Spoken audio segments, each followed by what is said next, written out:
então, olha só, em 18 e 19, dia 18/5. Bom, vamos falar sobre 5 comportamentos, Renato, que atrapalham a gente a buscar soluções. E são comportamentos muito comuns, Renato, que eu estou vendo aí, né?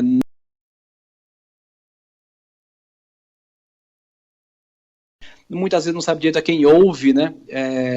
Mas o cara falou, é isso mesmo, não é? É verdade, não é? Ou seja, a gente fica muito confuso em relação a tudo e muitas vezes a gente acaba não tomando nenhum tipo de ação. E aí, Renato, existem 5 comportamentos que acontecem na nossa cabeça, que é o seguinte: quando a gente se encontra diante de uma situação que a gente não gosta do que vê, né, a realidade é diferente daquilo que a gente gostaria, tem esse descasamento, né, entre o que a gente esperava da vida e o que a vida apresenta, é natural que todos nós, de alguma forma, tenhamos esse tipo de comportamento, porque é uma condição nossa, humana, né? Toda vez que há um desencontro do que gostaria em relação àquilo que acontece, existe aí uma frustração. E a frustração, Renato, ela nos leva, por exemplo, à negação, né, que é um comportamento, que é a gente não aceitar a realidade, né, ficar achando que não pode estar acontecendo, né, isso não pode ser verdade, não me conta isso que eu não quero ouvir, ou seja, tentar não compreender a realidade acaba sendo um erro, porque se a gente fica negando o problema, a gente nunca vai conseguir trabalhar para buscar uma solução. O outro comportamento que é muito comum é a regressão, que é aquela... Todos nós temos nossas fragilidades, né?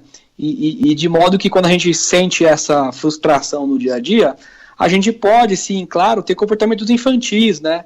Infantilizado né, e faz beicinho, né, e às vezes até ofende alguém porque, né, voltou a ser criança, enfim. Ou seja, a regressão, que é esse caminhar de volta para a infância, também pode ser uma reação que todos nós podemos ter diante de um cenário que é o que a gente não gosta.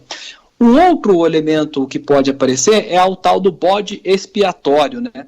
O que é o bode expiatório? É a gente eleger um culpado para o problema. Então, essa crise agora é culpa do fulano, essa crise é culpa do país X.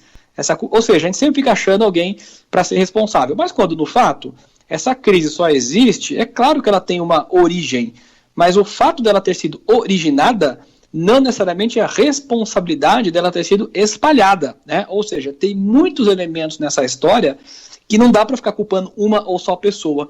Então, quando a gente fica caçando culpados também, é um pouco de a gente querer ficar elegendo bodes expiatórios para ser responsável por aquela realidade diferente da qual a gente gostava. E antes de citar o último, que é o penúltimo, né, nós temos a fixação. E o que é a fixação? É a gente, Renato, aquelas pessoas que ficam inteiramente disponíveis para dar a mesma resposta, independente de qual seja a pergunta, né? Você coloca um problema de hoje que está acontecendo agora e a pessoa ela fica voltando no passado. Mas lá atrás, mas o fulano. Ou seja, ela se fixa em um tipo de comportamento, um tipo de resposta, ela não sai daquilo, né? Toda hora que você traz um problema, mas é porque lá atrás, ou seja, não dá para viver isso a vida toda. Quando a pessoa está nisso é porque ela está num estado de fixação. E por último, o mais perigoso talvez, é a apatia, né? Ou seja, a gente vê uma realidade que é diferente do que a gente gostaria que fosse, e porque está diferente, a gente não toma nenhuma atitude, acaba aceitando, não faz nada, né? Ou seja, aceita a situação como ela é e fica ali apático, resignado, né? Sem qualquer tipo de motivação para tentar de alguma forma mudar o cenário que se apresenta, né?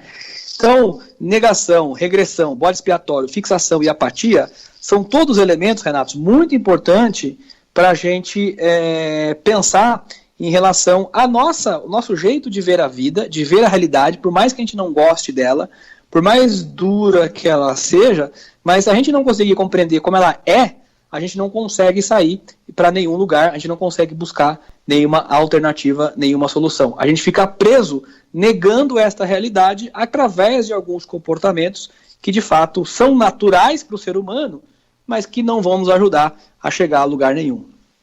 Agora, diante de todas essas características, Emerson, se a pessoa consegue, vamos dizer, ter esse discernimento de que ela não está avançando, né, no sentido de entender o momento, o que ela deve fazer? Ela vai buscar uma ajuda psicológica, vai buscar uma ajuda profissional? ela mesma consegue, vamos dizer, tirar esses obstáculos da frente dela? Qual que é a sua observação sobre essa situação?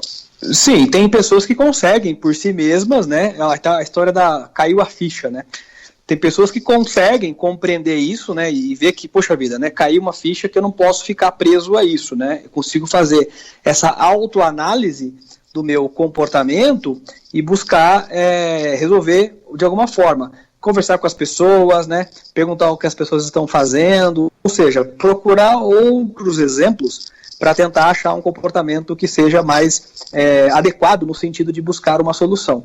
Agora, tem gente que não consegue, né, Renato? Nem todo mundo consegue fazer cair essa ficha e consegue se resolver. E aí, nesses casos, é claro, vale a pena você buscar a ajuda de um profissional para que você possa encontrar um caminho, né, e sair disso. Exatamente. E é uma questão assim, que preocupa, né, até a Organização Mundial da Saúde, na semana passada, ela soltou um comunicado dizendo que a questão da saúde mental é o próximo desafio, né, porque você tem a questão viral, a pandemia, depois você tem o impacto econômico e agora você tem um impacto na saúde mental das pessoas. Então isso não se pode brincar com isso, achar que isso é pouca coisa, né, menosprezar isso.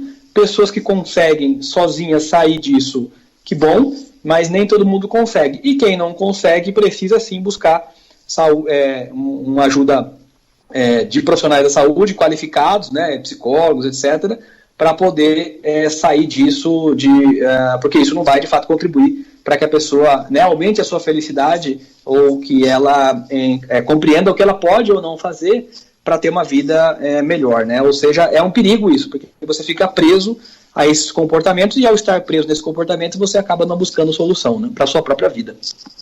Sem dúvida. E qual que é a frase do dia, Emerson?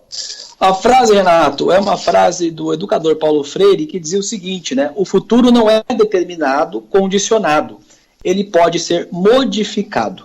É possível, muitas vezes difícil. Afinal, a realidade é assim mesmo. Mas só o ser humano pode ir além. Pode mudar os seus fatores condicionantes.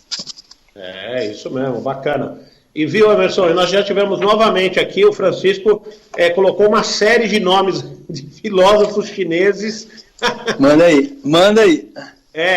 E aí nós precisamos fazer um programa especial sobre isso daí. Vamos fazer um programa especial, falar dos filósofos chineses aí, tem muita coisa pra gente falar. Manda para mim que nós vamos fazer um especial Momento Inédito Viável para o Chicão.